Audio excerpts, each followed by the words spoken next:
Hello WhatsApp guys, আপনারা কেমন আছেন? আমি তাসকিন। আজকে আপনাদের সামনে আর্জেন্টিনার হোম জার্সি নিয়ে আসলাম। আর্জেন্টিনার জার্সিটি সামনে এবং পিছনে দেখি। এই যে লোগোটি এমব্রয়ডারি করা, যে এইটাও। তারপরে এই যে হাতা সাদা কালার এবং এই পাশেরটাও সাদা কালার এবং পিছনে এক কালার।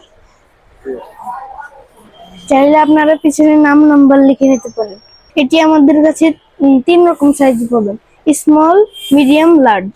4 বছর থেকে 15 বছরের বাচ্চাদের সাইজে হবে। এটির দাম পড়বে মাত্র 250 টাকা। আর যদি নিতে চান তাহলে আমাদের ভিডিওর উপরে হোয়াটসঅ্যাপ ইমো নাম্বার আছে, এটির মধ্যে যোগাযোগ করবেন। আপনারা যারা আমাদের ভিডিও দেখছেন তাদের অসংখ্য ধন্যবাদ। আমাদের দোকানের ঠিকানা Ali sports, Chowringhee super market, 3য় তলা, নম্বর 24, সাভার বাসস্থান, সাভার, ঢাকা। এবং যারা অনলাইনে অর্ডার করবেন, দ্রুত ভিডিওর যে উপরে নাম্বার আছে তাতে যোগাযোগ করুন। ধন্যবাদ, সবাই ভালো থাকবেন। আল্লাহ হাফেজ।